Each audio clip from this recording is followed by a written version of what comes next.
كل الانبياء العبرانيين ابتداء من يعقوب واولاده نزولا لغايه ما نوصل لموسى، دول جم مصر قبل عهد الافراط، يعني في ايام الملوك الهكسوس.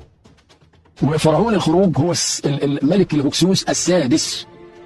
وهؤلاء الملوك كانوا عباد اوثان وكانوا كفره اللي هم الهكسوس دول.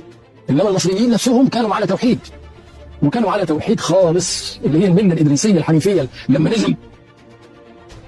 لما نزل سيدنا ادريس مصر، لما جه سيدنا ادريس مصر ونزلت عليه الرساله، هو اول واحد ادخل التوحيد في مصر. والكلام ده كان فين؟ ده قبل العبرانيين بكذا الف سنه.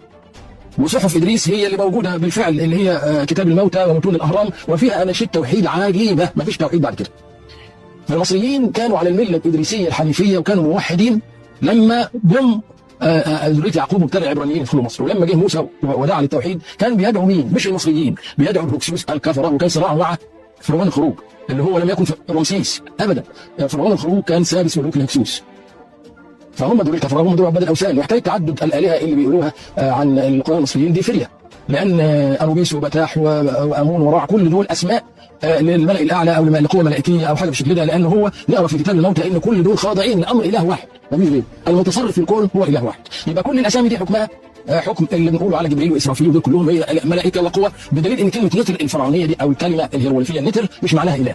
نتر معناها المنتسب الى العرش، منتسب زي الحافين، الملائكه الحافين بالعرش، الملأ الاعلى، حاجه بالشكل ده. فاتفهم مساله التعدديه في مصر فهم غلط، والوثنيه فهم غلط، وان رساله موسى كانت موجهه لدول. هي ما كانتش موجهه لدول بالمره، ده كانت موجهه الى الهكسوس الكفره. وكان صراع موسى كان مع مين؟ فرعون الخروج. فرعون الخروج لم يكن رمسيس، كان اخر ملوك الهكسوس في الاسره الاولى من الهكسوس، اللي هو ثالث ملوك الهكسوس. يبقى المساله كلها فيها نوع من التدليس، وعشان يتقال في النهايه ان العبرانيين هم اللي علمونا الزراعه، هم اللي علمونا التوحيد، هم اللي بنوا الاهرام. اللغه هي لغتهم، وكل اللغات اللي في العالم متسلسله من هذه اللغه العبريه.